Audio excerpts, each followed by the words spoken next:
Hello, Diggory Hadoke here with some more vintage guns. This one is not by a household London name, it's by Gale of Barnstaple, so a provincial box lock. It dates from the late 1930s, 1936, 1937 period. It looks like a traditional Anson and Dealey type box lock. This was probably made by the company Skimmin and Wood in Birmingham. Although closer inspection, it's not quite normal. It's a very light, small version of a 12-bore box lock. This gun weighs only 5 pounds 3 ounces. Look how slim it is. It was obviously made for a smaller person than me. If you look at the stock, it has a 2-inch extension on it, so it was probably made for a boy. 26-inch steel barrels with a Churchill rib, a raised narrow rib. Churchill rib on short barrels was designed to give the impression of the barrels being longer when it's held to the face. Rather an elegant design. This gun still has a lot of its original finish, original blacking, original colour case hardening. The checker is still its original flat top, it's never been recut. So all in all, a nice clean example, unrestored, of a 1930s box lock. Now 1930s box locks are not particularly rare or especially exciting, but this one is different.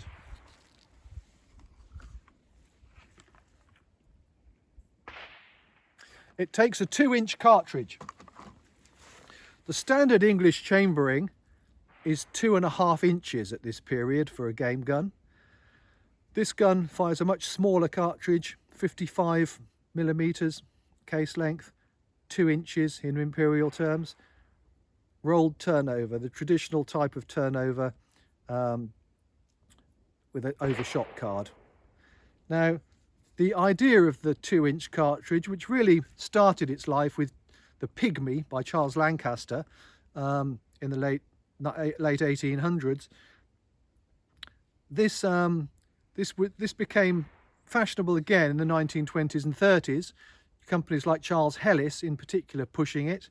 The idea was that if you wanted to shoot only a smaller charge, you could build a 12-bore nice and light for these shorter cartridges with smaller charges, and that negated the need to have a 20-bore in the house for your younger people to use, or people who wanted to shoot a smaller gun. The danger of a 20-bore cartridge is that in a 12-bore, if you inadvertently drop a 12-bore into the chamber, a 20-bore into the chamber, it'll get stuck. You can put a 12-bore over the top of it and the gun will blow up. So if you don't have 20-bore cartridges in the house, that's obviously safety improvement. These little 12-bore cartridges in the 2-inch cases give you a 20-bore weight gun with 12-bore chambers. Let's see how it works.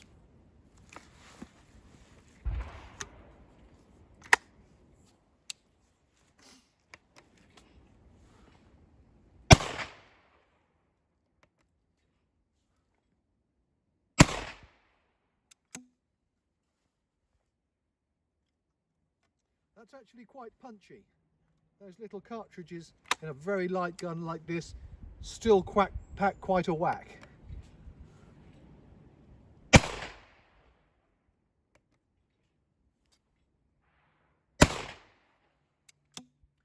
very effective, it's killing those clays nicely, but I wouldn't want to fire 150 cartridges on a stand with one of these.